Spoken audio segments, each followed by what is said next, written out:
The autopsy is not complete yet on the suspect. Normally, we like to show you a picture of the weapon. We're not going to do that until the autopsy is complete. I'm hoping that'll be within a few days. So I don't have a whole lot of more answers for you. One thing that viewers have a question on, was the officer wearing a vest? Yes. Okay. It was the round went into a part where there was no coverage, sadly. There, you know, they go over your head and they wrap around, and there's a little bit of vulnerability in the underarm area, and that's where the round hit. And do you know how many shots Officer Dia fired? I don't have that information now. That will be released once we get done with the the coroner's investigation. We'll have all that information out. I know it was numerous rounds. I just don't have the correct number. And I'd like to take 1 second to reach out to the Toledo Hospital's emergency department.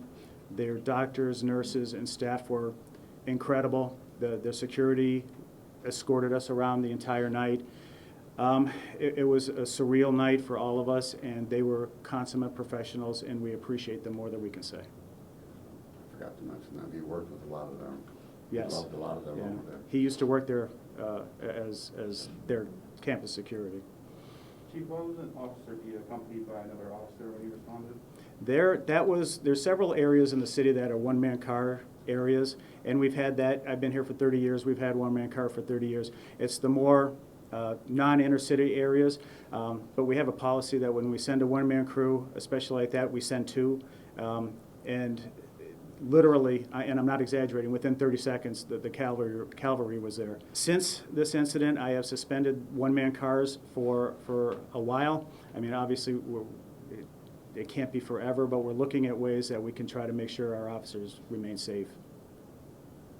Do you believe Officer Dia ever struck the suspect with any of his shots? We'll find that out when the coroner's report is back. Is it believed that the suspect only fired one time? That's what we believe, yes, one round, and the one that he committed suicide with. Was there an indication when the officer responded that this was a suicide by cop situation, that this individual? No. This was presumably just a drunk guy walking around, and as Dad said here, he was just trying to help the guy out, make sure he didn't hurt himself or others, and just get him home in one piece. Where did the suspect come from? Where was he earlier in the night? What got him to a Home Depot drinking beers?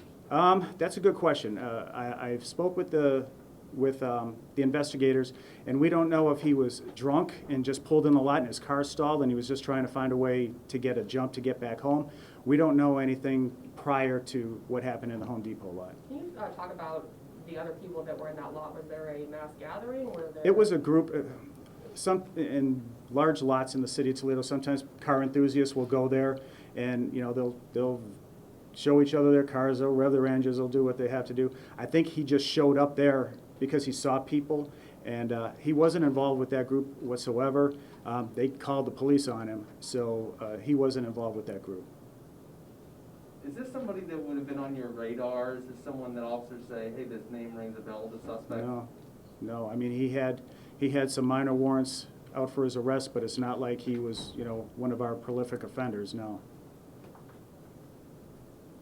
Did I hear you say correctly, because the autopsy is not finished yet, you're unable to talk about if there's, you know, information on the weapon, if it was obtained lawfully by the suspect? We'll be able to, we'll get all that information for you, if it was stolen or any of that information once we get done with the coroner's investigation. Are there any other policy changes aside from taking the one-man crew off right now that? No, he did everything perfectly. He positioned his vehicle in a tactical position. He approached the suspect in the correct manner, and the tragedy happened anyway. Does he have any family? I know he has an older mother. As for spouses or children, I don't know. I ask you personally, Chief, you obviously are worried about people that have long criminal histories, people with lots of firearms. This suspect doesn't seem to kind of fit any of that. Does it surprise you that somebody like this would get into something like this? Nothing surprises me anymore. That's inherent in police work, that we don't know what we're walking into. You know, if we're going into a after-hours bar fight, we know what we're going into. If we go to a domestic, we have an idea what we're walking into. That's it with police work. It's inherently we don't know. That's why we train the way we do, and we we train the way, we play the way we train. And we make sure that we try to do the best practices, we try to make sure that we're safe all the time. But there's no such thing as a routine call. And any officer who believes that, I really hope that they heard what I just said. There's no such thing as a routine call. And sadly, and I've done it myself, we get complacent sometimes. And sadly, when an officer pays the ultimate sacrifice, as Anthony did, that kind of shakes us back into reality. Okay? All right. For tomorrow, do you have a route yet of We, where- no, do we? We're waiting from traffic commander to.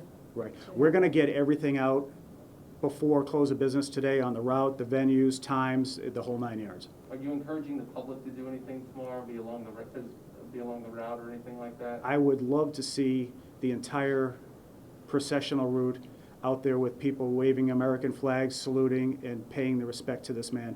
He died protecting Toledo, and he deserves this.